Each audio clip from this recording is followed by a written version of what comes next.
GETTYPHRed Dwarf will air on Thursday, 9 p.m. on Channel DaveMany. Actors claim to suffer for their craft, whether it's performing daring stunts or hitting the gym for a big role. But Robert Llewellyn has perhaps had it harder than most over the years. After all, the 61-year-old has now spent 3 decades enduring painfully long sessions in the makeup chair, as much as 5 hours at a time, to transform into his robotic alter ego, Crichton, in sitcom Red Dwarf. "I think what I really need, at this point, is some quite intensive therapy. You do have to be slightly bonkers to do this job," laughs Robert, who is unrecognizable without his latex mechanoid outfit. "It's got a lot quicker over the years. It used to be 4 or 5 hours, and now it only takes 2. Thankfully, I'm used to it after all this time." For fans, it's a relief to hear that sweltering in a rubber suit has not put the star off returning for a 12th series of the cult sci-fi comedy. The long-running show, which started on BBC Two back in 1988 and moved to Dave in 2009, follows the adventures of the last human alive, Dave Lister, and his friends, Crichton, Arnold Rimmer and Kat, stranded 3 million years into deep space.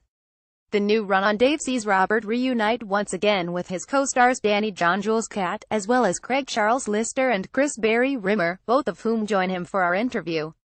Red Dwarf 12 comprises 6 new episodes, all recorded in front of a live studio audience, and has plenty of treats in store for aficionados. The good ship Red Dwarf has apparently undergone some major changes. "Yeah, we got new lights," deadpans Craig, while Norman Lovett will be back as Holly, the ship's computer, after 18 years away. Rimmer, Chris Barry Lister, Craig Charles, Crichton, Robert Llewellyn and Kat, Danny John Jules. "I'd hate for there to be a final episode." Craig Charles: "There's a rumored return of Rimmer's much-loved alter ego, Ace Rimmer, and an exciting array of guest stars, too, including Call the Midwives Helen George, the In-Betweeners James Buckley and Johnny Vegas, the latter, apparently, as a policeman from a futuristic dystopia." And interestingly, for Robert, his fellow Red Dwarfers will finally get an insight into just how uncomfortable his costume is, when they are all transformed into mechanoids for a special episode. "The mask I wore had so much glue on it that I think I was glue sniffing for most of the day," says Chris, 57. Chris actually got ill wearing it. "When I put the mask on, I thought, why am I crying, but I wasn't. I realized I was just sweating out of my eyelids." Chips and Craig Charles, 53. "We had so much respect for Rob after that. The first episode, Cured, sees the Dwarfers come across a space station where the crew has developed a cure for evil, with some entertaining sequences." Tuesday, October 11, 2016. The new series marks the 30th anniversary of the comedy, but far from being bored of the show, Robert admits that he's always excited to return, partly because of the long breaks they enjoy between filming. "If we'd been doing it every year, maybe it would be different. Time might have dragged. But we'll do 1 or 2 series and then have a year off. We've all done a lot of other things in the meantime. It's great to be back doing it again. I can't remember life before Red Dwarf. We're all really close-knit.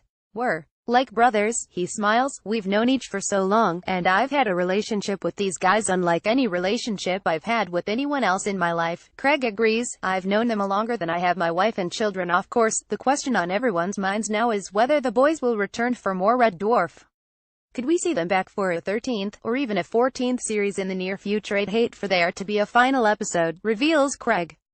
Craig Charles stars in the new series, which marks the 30th anniversary of the comedy. "It's one of those things where we'd just want to quietly sail off into the distance and not make too much of a fuss about it.